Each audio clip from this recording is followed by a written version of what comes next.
ముంబైలో గిరిజన కుటుంబానికి చెందిన భూమి వ్యవహారంలో బాధితులకు న్యాయం చేయాలని కోరుతూ all India scheduled tribes employees association జాతీయ అధ్యక్షుడు రమణ ఉస్మానియా యూనివర్సిటీలో మీడియా సమావేశం నిర్వహించారు.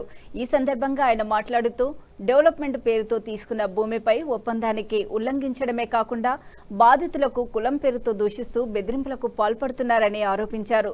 ముంబైలో దాదాపు 30 నుంచి 40 సంవత్సరాలుగా నివసిస్తున్న తమ సంఘ సభ్యుడికి చెందిన 3 ఎకరాల భూమిని అభివృద్ధి కోసం కాంతిలాల్ గవాయ్ కి అప్పగించినట్లు తెలిపారు. అయితే ఒప్పందం కుదుర్చుకొని 10 ఏళ్లు గడిచినా ఎలాంటి అభివృద్ధి పనులు చేపట్టలేదని, ఒప్పంద గడువు కూడా ముగిసిపోయిందని పేర్కొన్నారు.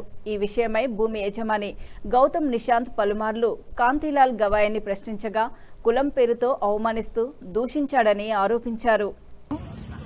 All India scheduled tribes employees association national ప్రెసిడెంట్ను ఈరోజు ఈ యొక్క హైదరాబాద్లోని ఉస్మానియా యూనివర్సిటీలో ఈ ప్రెస్ మీట్ పెట్టడానికి ప్రధాన కారణం,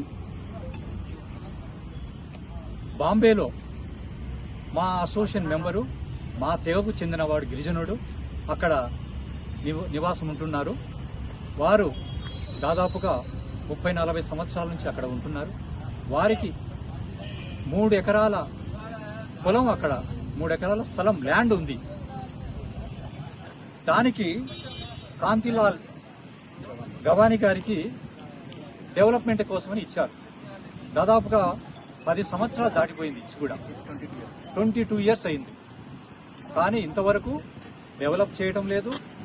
అగ్రిమెంట్ పీరియడ్ కూడా అయిపోయింది. ఇదేమిటి, ఇది అన్యాయమని మా గౌతమ్ నిశాంత్ గారు, మా గిరిజన తెగకు చెందిన మా సభ్యుడు, ఆయనను అడిగితే ఆయన, నువ్వు ఏం చేసుకుంటావో చేసుకోపో, నువ్వు ఎక్కువ మాట్లాడినావంటే నిన్ను ఏం చేస్తానో నాకే తెలియదు.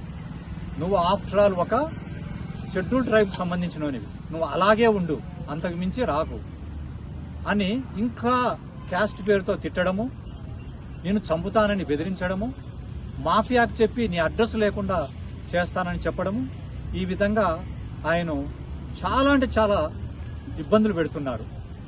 కావున ఆయన పోలీస్ కమిషనర్ గారికి, మున్సిపల్ కమిషనర్ గారికి, రెవెన్యూ వాళ్లకు దాదాపుగా 5-6 సంవత్సరాల నుంచి వాళ్లకు రిప్రజెంటేషన్లు ఇచ్చి తిరుగుతూనే ఉన్నాడు, కాళ్ళ అరిగిపోయేంత వరకు. కానీ ఎలాంటి ఫలితం లేదు. చివరికి ఆయన, ఎవరైతే కాంతిలాల్ గవాని గారు ఉన్నారో, ఆయన ఈయనను చంపడానికి కూడా ప్రయత్నం చేస్తున్నాడు.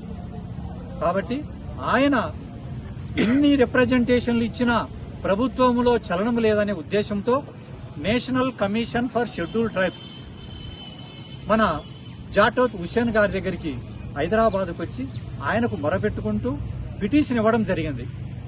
కాబట్టి ఆయన చెప్పారు, తప్పనిసరిగా ఇది చాలా అన్యాయము, ఒక మా గిరిజనునికి చాలా అన్యాయం జరుగుతుందంటే మేము ఊరుకుండదు, మా కమిషన్ కూడా ఊరుకుండదు, దీనిపైన నేను సీరియస్ గా యాక్షన్ తీసుకుంటాను. పోలీస్ కమిషనర్కు, మున్సిపల్ కమిషనర్కు, మిగతా వారికి కూడా మేము అతి త్వరలో నోటీసులు కూడా ఇచ్చి అది ఏదైతే అన్యాయం జరుగుతుందో న్యాయం చేయమని మేము నోటీసులు ఇస్తామని చెప్పడం జరిగింది. కాబట్టి ఆ సందర్భంగా నేను all India ST employees association తరపు నుంచి, అదేవిధంగా గిరిజన సంఘం నుంచి మా శ్రీరామ్ నాయక్ గారు, అదేవిధంగా మా నరసింహులు గారు, వీళ్ళందరూ కూడా బీసీ వెల్ఫేర్ నుంచి కూడా వచ్చి మేమందరము మీడియాకు మొరబెట్టుకుంటున్నాం. కావున మీరు తప్పనిసరిగా మా మీద దయ ఉంచి దీన్ని బాంబేకి గాని, ఇండియాలో ఉన్నటువంటి అన్ని రాష్ట్రాలకు, ముఖ్యంగా బాంబేకి, మహారాష్ట్రలో ఉన్నటువంటి అధికారులకు తెలిసేటట్టు మీరు చేస్తారని, మీరు తప్పనిసరిగా మాకు న్యాయం చేస్తారని మిమ్మల్ని కూడా కోరుకుంటూ, అదేవిధంగా కమిషన్ను, పోలీస్ డిపార్ట్మెంట్ వాళ్ళను, రెవెన్యూ వాళ్ళను, మున్సిపాలిటీ వాళ్ళను కూడా మేము ఆల్ ఇండియా ఎస్టీ ఎంప్లాయీస్ నుంచి, గిరిజన సంఘం నుంచి, బీసీ వెల్ఫేర్ నుంచి సతీష్ గారు మేము మీకు మొరపెట్టుకుంటూ అభ్యర్థిస్తూ, వాళ్లకు ఎవరైతే మన కమలా డెవలపర్స్ ముంబైలో ఉన్నారో వాళ్ళని హెచ్చరిస్తున్నాం. మేము ఒక గిరిజనుడని మీరు ఈ విధంగా చేస్తే భారతదేశంలో ఉన్నటువంటి గిరిజన సంఘాలు, ట్రైబల్ సంఘాలన్నీ ఏకమై నీ అంతు చూస్తాయని, నిన్ను వదలమని ఈ సందర్భంగా మీ ద్వారా కమలా డెవలపర్ కాంతిలాల్ గవాని గారికి, అదేవిధంగా ప్రభుత్వానికి